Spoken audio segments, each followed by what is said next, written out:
Parlons sécurité du citoyen désormais, qu'il soit policier, policiers municipaux, gendarmes ou gardiens de prison, tous ont droit à des stages de recyclage aux techniques d'intervention. Le but étant d'avoir une meilleure maîtrise des armes pour faire face à tout type d'agression, y compris à l'arme blanche. Aujourd'hui, ce sont les instructeurs qui ont été mis en situation. Nicolas Suire, Teva Levra.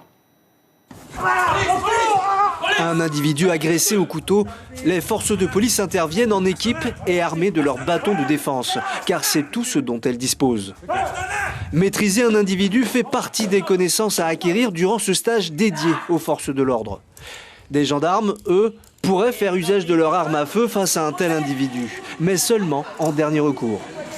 La négociation, c'est la première étape.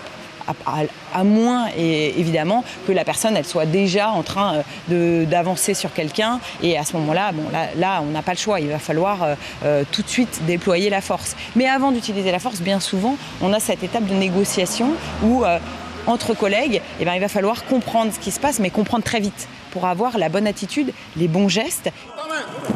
Ce stage forme les futurs instructeurs. Alors ici, les acquis sont validés régulièrement.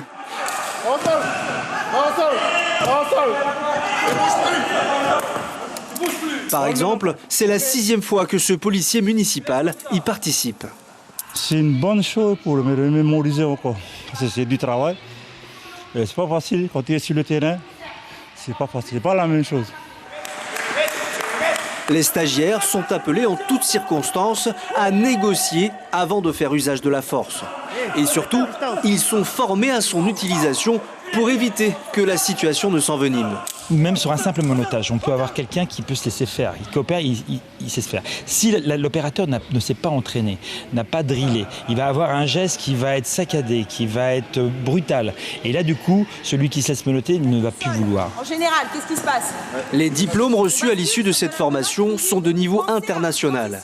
Les 2 instructeurs partiront à la fin du mois pour former des policiers aux États-Unis, dans l'Utah, puis en Europe, en France et en Italie. Ils dispensent leur stage 6 fois par an en Polynésie, y compris dans les îles éloignées, pour une meilleure maîtrise des savoir-faire.